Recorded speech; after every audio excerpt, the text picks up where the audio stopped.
Good evening, ladies and gentlemen. Thank you for joining us on another episode of the Cultured Nerd Podcast. I know it's been a few weeks, but life happens, and now here we are. So tonight, we're going to talk about the biggest news of DC for the last couple weeks, to be honest.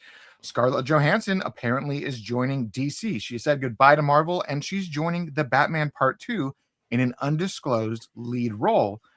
And there's a lot to unpack there. So let's talk about this. We'll talk about some of the other merger talk, some of the rhetoric about this and that happening, just a lot of the online discourse that's kind of just everywhere, and a lot of other nerdy things in between. But let's sit back and let's enjoy the ride.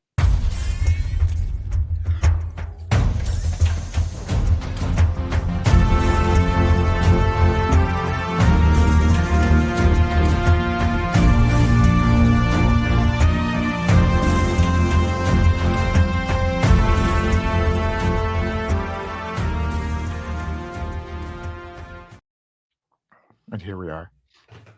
Here we are. It's the holiday season. Better than mine. We have the same camera. What's going on? I know mine's in my computer. Mine lives in my computer. You have a better camera then. You have a MacBook. Yes, so that's true. I'm just one of those people that don't use Macs, and not because I don't like them. We actually have a Mac in the house. My work computer for cybersecurity and what they call ethical hacking. We are actually not supposed to be using Mac OS for pretty much anything. It's either Linux or Windows. So just so you can hack those systems yourself and get in all their backdoors. There's a lot more you can do in that aspect. Most hacking exists on a Linux OS, and it's attacking Windows OSs. So you typically want to use those OSs when you're protecting and securing and everything between. So Windows is just built to hack. I guess it's just one of those things. Well, if we're talking about one fish eating another fish, Taylor, Netflix has got a lot of money. Are they going to buy Warner Brothers? All right, I'm going to say this again for the people in the back who aren't paying attention to how they're the world going to works. buy it. They have a lot of cash. They're going to buy them. They do have a lot of cash, but the thing is, they don't want it. And the reason why I say that, they don't want the whole thing. They want to dismantle Warner Brothers and take the pieces that they want and let the other stuff just die, essentially. That's exactly what Judge Doom's plan was in Roger Rabbit. He killed the red line so that they could build freeways. Yeah. Can I make myself a little bit brighter? That looks better. Look at you. All right. So there's been a lot of discourse about the Warner Brothers merger, quote unquote. Let me see. All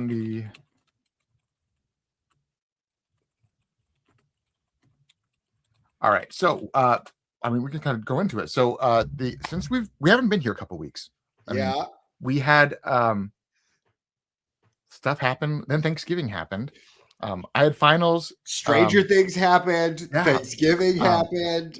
Stranger Things is a whole nother conversation. I like a lot these 4 episodes.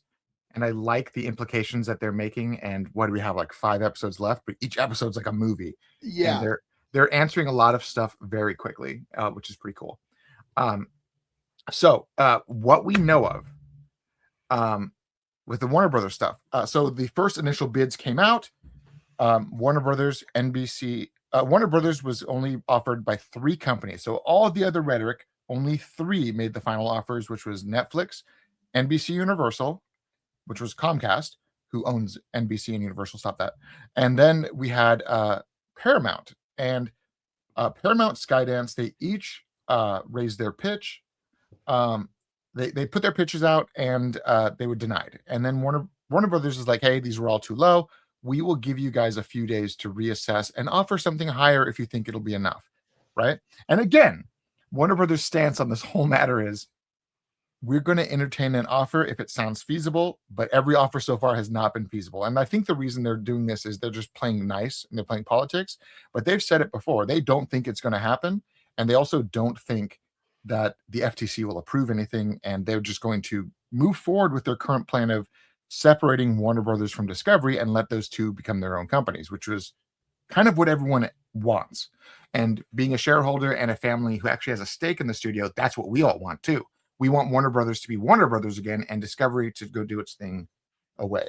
What we know is They all put offers in. Everyone was like, no, these aren't good. And then they were given a chance to revise the offers, and they had a deadline of December 1st. The new offers came out, and in the last few days, we have had some very damning news come out on some of this stuff, right? What we understand is that there was some online rhetoric that the Saudi Arabia public entity It's had all Saudi Arabia. had made this quiet co-op with Skydance to give them the cash that they needed to do it, right? And Paramount was like, no, that's not real. That's not a real thing. And then in the last few days, it's been like, oh no, it's a very real thing, and the Saudis are backing them completely. Oh shit! And the problem with that is, again, this is an American company. It's one thing for Saudis to buy a controlling interest in EA, and that's what they just did. And that's going to be bad on its own and its own thing. But how much did they buy of EA? They bought a majority of it. They own EA now. Why EA is- went public, and then this group has now the majority. Ooh, So it's got it. It's a problem. But the thing is, I'm going to go down a little history lesson. I don't want people to think that I'm just being a racist. I'm going to say this is from a PR standpoint. The Warner Brothers, the actual brothers who started Warner Brothers, were very prominent Jewish family. The whole founding entity of Warner Brothers is a very powerful Jewish group of people that fought against anti-Semitism, who fought against Holocaust, who donated towards survivors, and they were very big in the Jewish community, themselves being very devout Jewish faith. The notion that a Saudi group would be buying this Jewish company is a massive PR scandal that I can say that just from behind the scenes, the shareholders aren't even entertaining that idea. So the news that Paramount got this, they denied this and said, oh, it's not a real thing. And then after the second bids came out, then it came out that was part of where they got this cash out of nowhere from. So again, the FTC is not going to allow it. Now that the news is out, the board is not going to allow it. And then we've also got who's NBC, the other bidder? Universal, and we got Netflix, and the two of them are offering cash bids, but they don't want the whole pot. They want parts of it. And what they're basically saying is that we will pay a fee to allow you guys to separate, and then we will buy the parts after you're separated.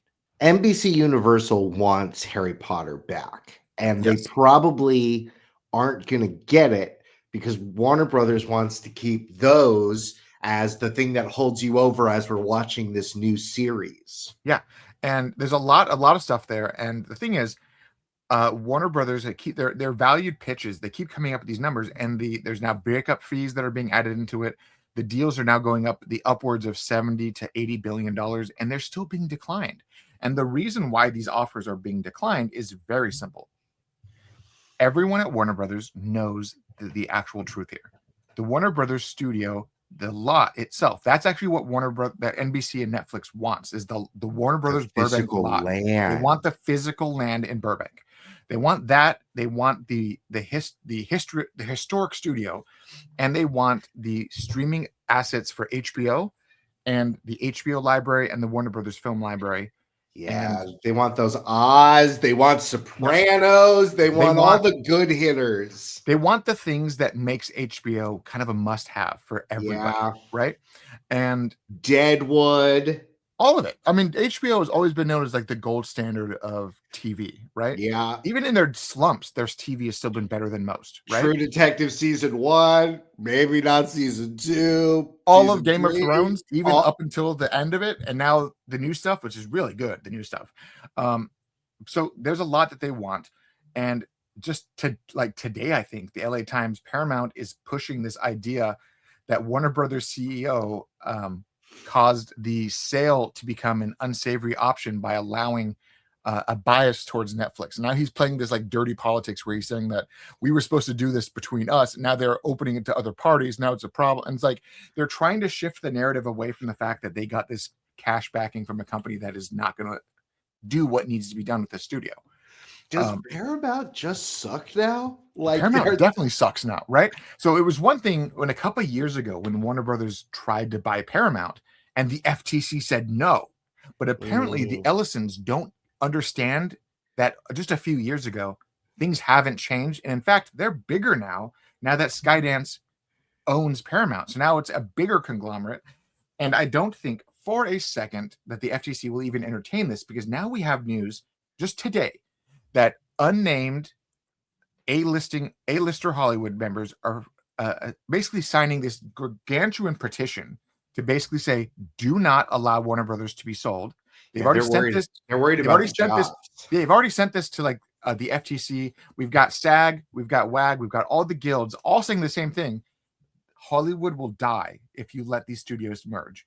Ooh. No more mergers. In fact, you should probably break some up. And that's the biggest thing, because Warner Brothers is now at the point where all of these companies are coming in trying to buy it. Warner Brothers is at a high point. They're becoming a superpower again. And everyone in Hollywood is aware of that. And people are wanting to join up with this studio.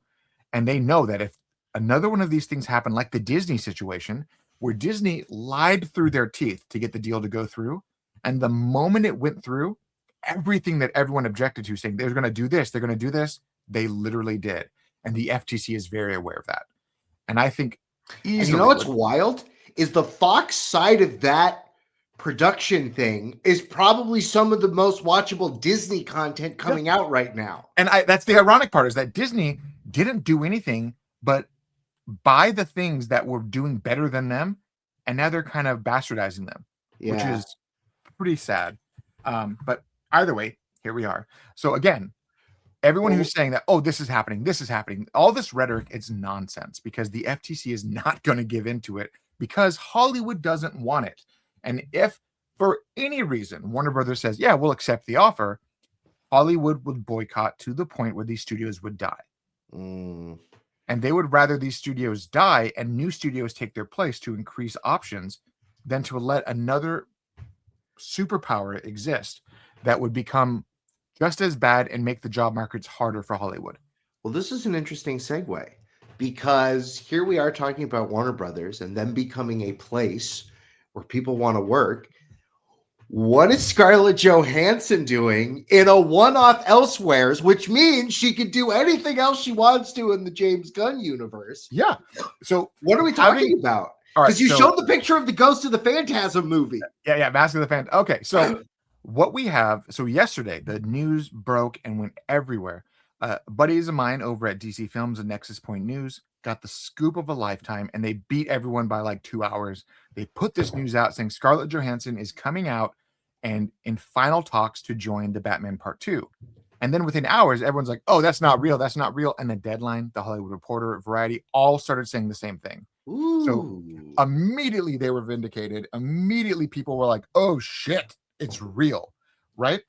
And some of the bigger players in the Hollywood scooping scene added some more details and confirmed everything that Nexus Point had dropped. What we know, Scarlett Johansson is going to be playing the lead female character. She is going to be playing a love interest to Bruce Wayne that by the end of the film becomes an antagonist. No! And that is all we know. Isn't that all of Batman's girlfriends? Pretty much, right? Right? Like, isn't that a pretty big list of people we can choose from? So that kind of narrows it down. A love interest who becomes an antagonist, right? And you can kind of go through some of these options. The ones I put on the header were the main two obvious choices, but let's kind of go through them right off the bat.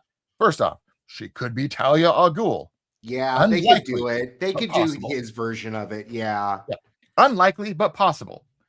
She also could be Samantha Venever, the character, the female leader of the Court of Owls. And they could do that as a way to say, oh, she's a love interest. And then by the end of the film, she's like, by the way, Bruce, guess what? I run society. And puts on the mask and is like the leader of the Court of Owls. Eyes Wide Shut Batman. I think if the last movie was Seven, let's do a Kubrick movie. Yeah. That's not what the Court is, but okay. I think it is. I don't know what it is. The Court is such an interesting character, a group of characters that it's really hard to explain. Basically, like they have been the secret society of Gotham's elite since the inception of Gotham. Yeah. They have been around. They have their hands in every aspect, and everyone from organized crime to law enforcement, all the higher ups know about the whispers of the Court, and they scared of the Court because they blindfold the piano player. You say Fidelio to get into the door. Yeah, and they're like the ultimate superpower behind the city, and they basically, if crime is happening, we're allowing it to happen. And And I that's kind guess of if you do that, then you also get to have a bunch of other. You probably get to have some B villains as well because they pay off. They have to go pay them off money and things like that. kind of right, kind of. Who's on the list? Another obvious one could be Andrea Beaumont, aka the Phantasm. Now, in the Batman animated universe, this was an original character. Andrea Beaumont was a child, like a early adulthood Bruce Wayne's girlfriend. They fell in love. What a They shared badass trauma. mask! Look at that. They shared picture. trauma, and he almost moved on with his life and proposed to her, and then she left him. Just cold turkey left him. Things went bad, and he became Batman. They were doing judo in the backyard. Yeah. And then the backstory is Andrea Beaumont's father worked for the mafia, and something went wrong, and he was murdered. So she left town. She amassed skills and training and came back years later as the Phantasm, the Angel of Death, and went out on a killing spree, killing all the people she felt responsible for her father's death. She went after the Joker. She went after everybody. Well, because in that canon, the Joker was a member of the mob, and she was going after everyone who was in that inner circle that was related to his death. Smoke bomb, slash attack. Yeah, amazing character. If Matt Reeves is giving us the Phantasm, that would be such a unique take and such a fun thing, right? I mean, his mob is pretty well defined, and they flushed out a ton of it in the Penguin show. Yeah, because we have the Falcones, we have the Maronis, we have the Penguin now running a lot of this stuff. Do you think she has to come after him? Did he kill? Was one of those people he killed on his rise to the top her father? I mean, it could be the fact, like in the animated show, the Joker was one of the muscles, and we know, and thanks to the Penguin, that Oz was a bit of a go do this and do it now, and he kissed a lot of ass, did whatever they told him, so he could have easily been involved in a lot of that stuff. Do you think they gender swap any villains? It's Do you possible. think that she could maybe? I'm trying to think. Like she's not like could she be Two-Face? Could we see her? Could she destroy half her face? Scarlett Johansson is going to be the new district attorney, Harvetta Dent, and she is going to I guess okay. I was thinking, okay, right? Not Harvetta Dent, no. But I'm saying, is there anyone else? Like, there's got to be other. Who else is in the canon? Could she be a Mrs. Freeze? Could she be a Freeze? No, but again, she's supposed to be a love interest who gets turned into villainy toward the end of the film. So you can't really cold as ice. This is what I'm assuming. This is my guess. All right. So who is one of the most iconic love interests of Batman from the comics that has kind of this all lines up to, right? Who? And it could be none other than Silver St. Cloud. Silver St. Cloud was a character that was actually introduced back in the 70s. She was a love interest to Bruce Wayne. This is it, Taylor. You figured it out. This is it. Yeah, she was a love interest to Bruce Wayne. She understands his secrets. She knows who Batman is, right? And there's multiple different versions of this character where one of them she actually turns into a villain. It turns out to be a member of the Dumas family, and turns out to be just a problem, right? And then another version where she's not a villain, but she gets murdered by one of Batman's allies, who turns out to actually be a villain who is posing as an ally to get close and hurt him. You have multiple ways this can go, but my theory, right? So this is my theory. They're still going to go forward with the Hush stuff, right? You're going to introduce Thomas Elliot. You're going to introduce the more of the inner workings of the problems to Gotham, and how the Wayne family was complicit in the death of Tommy Elliott's dad. And we already had that hint in the first movie. And right? A bat boat. A stealth ninja bat boat. Okay. So you introduce Hush, right? And he goes on his one-man crusade to take down Bruce Wayne. Not Batman, Bruce Wayne. And if you introduce her as Silver St. Cloud, a long-standing family friend who's known him his whole life, she becomes radicalized by Hush's influence, by Hush's revealings of the dark side of the Wayne family, right? And she ends up assisting Hush in taking down Bruce, thinking that it's the right thing to do because the Waynes were evil. And that's how you can introduce this version of Silver St. Cloud, a character who loves Bruce but gets manipulated into taking him down and sabotaging the Batman. Does Robin have to home alone the house with traps to keep her from getting at him? Well, I mean, Paint cans. Batman's house in this canon is the top of a skyscraper, so I don't think that we're going to need any of that stuff. I think we're going to have as much as what we had with this movie, with the last movie, with the Riddler going after these people involved. You can have Hush kind of do that same idea, but he's singling out Bruce Wayne. Could she be a lady Hush? Could she be Hush? No, I don't think they're going to gender swap Hush at this point. I think that would be too controversial. I think Matt Reeves is fully aware, especially given that he had his hand in the Batman Cape Crusader TV show on Amazon, and there was such negative backlash over the Lady Penguin. I think he's very aware that if you gender swap anybody, people are going to freak out. So I think he's going to deep cut some characters, and he's going to do things with justice in a way to allow it to work on film. Here's a wild shot for you. Do we get Joker, and this becomes MK Ultras her into being Harley Quinn, and a much different, doesn't say put in, doesn't just, but she is a Harley Quinn. Could be, but we also kind of had that with the last Joker movie, where that was not quite Harley Quinn, but also a new take on it, and that's kind of like I don't think that they're going to go the Harley Quinn route. I don't think they're going to go any of those weird routes. I think what they're going to do is, honestly, my money is on Silver St. Cloud, because she has a long-standing history. She's someone that takes Bruce, and my image is that at the end of the Batman Part 1, Bruce is now trying to change his persona in the public eye, like he was told to. He's trying to become a better man, and his old girlfriend from the past comes in and says, I'm going to help you reintroduce yourself to society, and then gets radicalized into helping take him down. Those scenes are all going to be great, but she does action. So I don't know. I feel like she wants to do some cool Krav Maga fighting stuff. So maybe she's a Phantasm lady. Maybe, but at the same time, she could also be the alternate version where she is part of the Dumas family. And the Dumas family in DC is a family of warriors. Like, they are they were a subdivision of the Knights Templar, and the biggest obvious character for who's in that Dumas family was one of their biggest defectors, which was Azrael. Everyone who knows anything about Batman knows who Azrael is, because in the 90s, he was the guy that took over Batman's role after his back got snapped, and he had that crazy 90s Batman suit that looked like something out of like the 2099 comics, where he was just like armor and spikes and outlandish Batman stuff, right? We loved it as kids. It was fun. Loved it. But that's the Dumas family. Like, they're a religious zealot family who believes in cleansing Gotham. So that could be her too. I mean, she could be this like family of like French aristocrats who have training to be warriors in their crusade, their holy war against Gotham. And she is just like this, essentially like kind of like a Talon from the Court of Owls, like someone who's been trained from birth to be a weapon and then activated when it's necessary. Listen, if you can give her something good to work with and work off Pattinson, I think that's great, because that Jurassic Park movie did not do it for me. None of those characters were likable. I did not like.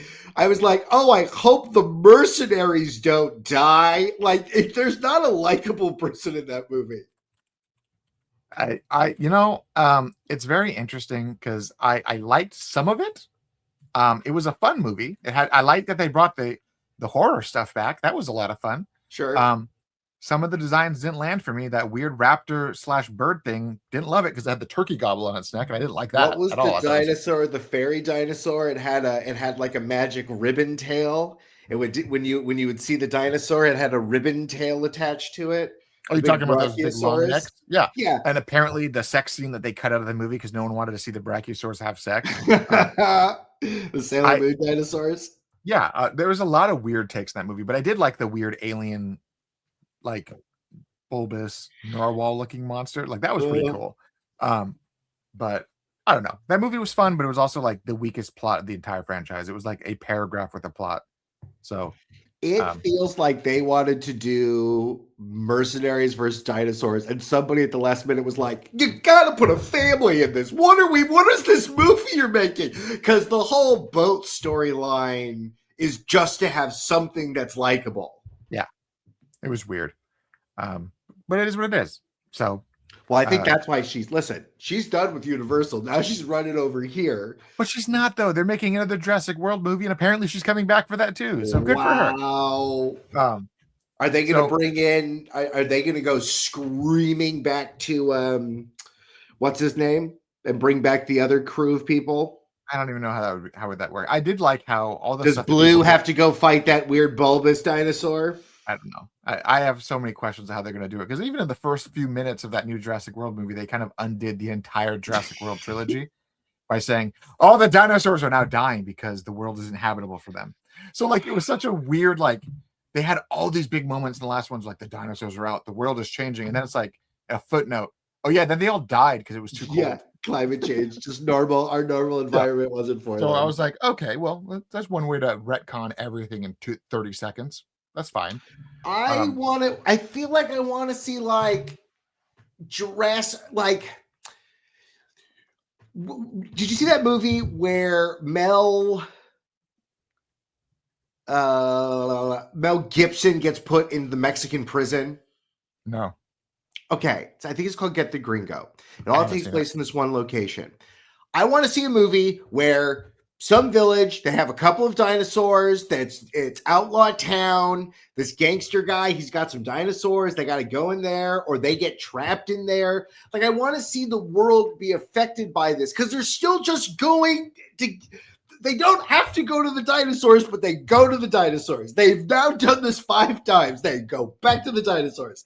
I didn't understand we kind of thought that this wouldn't be a thing anymore after they blew up the island, but they're like, oh, but there's more than one island, and they keep going back to that island chain. It also was a little bit too video gamey, like checkpoint. There was checkpoints in the movie where they had to get the special juice. They had to get it just felt like a video game. It was like, oh, this is something someone wrote. It was an interesting take. Definitely could have used more time to cook. That's how I see it. I had fun though, but it was also like, I'm going to turn my brain off because I'm not here for the plot this time. There's no plot here. It was a lot like Jurassic Park 3, where the plot was so thin that I'm like, all right, they're on the island as a kid, and that one blonde chick who's very annoying because she screams every 2 seconds. But William H. Macy, William H. Macy, got the base man. But I don't know. That is what it is. Whatever. That's fine. I made the most money this summer because people like dinosaurs. They like turning their brains off. They love dinosaurs. But there's a lot going on behind the scenes with this film now. Apparently Emma Stone was offered this role and she turned it down, and Scarlett Johansson is now in, and that's very interesting. Does Emma Stone being cast in this role change any of your thoughts on this? No. But actually, to me, it makes me think it's either... It obviously rules out Talia. I don't think Talia is an option. I just put it in there to be fair that Nolan did. Nolan did that. You don't do what Nolan did. Especially with the DCU also introducing Talia because they're going to have Damien. So you're not going to do that. So that's an obvious one. I definitely still think it's probably Silver St. Cloud or Court of Owls. I would love it if it was Andrea Beaumont and it was going to be the Phantasm, but I don't see that being a thing that they go forward with. I think it's gonna be Court of Owls. I feel like all the imagery, especially with like the insane asylum and stuff like that, like I think we want to see the other power centers of Gotham. I also wonder, in addition to Penguin, who is the other villain that gets introduced, the other side characters that get introduced into this narrative? Yeah. Do you think Joker? We think we get that Joker guy running around? We might get a little bit more of him. But I could easily see a few things. We know that Catwoman's not coming back, and everyone started freaking out because they're like, what do you mean she's not coming back? And I'm like, guys, did we even see the same movie? At the end of the first one, she left. She's not going to come back. Like, the movie takes place 2 weeks later. She's not going to be like, I'm moving out of town, and then send a letter to her sister saying, I'm out of town, come meet me. Yeah. And then be like, oh, I came back. It's been a week. I just got bored. I'm back. You know, like, it just seems very fast for her to make this big, I love you, Batman. I'm going to see you when I see you. And then come back a week later saying, well, that was fun. I globetrotted for a week and now I'm back. Logistically, it was never in the plans. They were actually setting up something for her to do to explain why she's gone and then to eventually come back on the third one. but people don't seem to pay attention, and they freak out in a knee-jerk reaction way to pretty much every headline now. Okie dokie. But, well, on that note, Michael, take us home.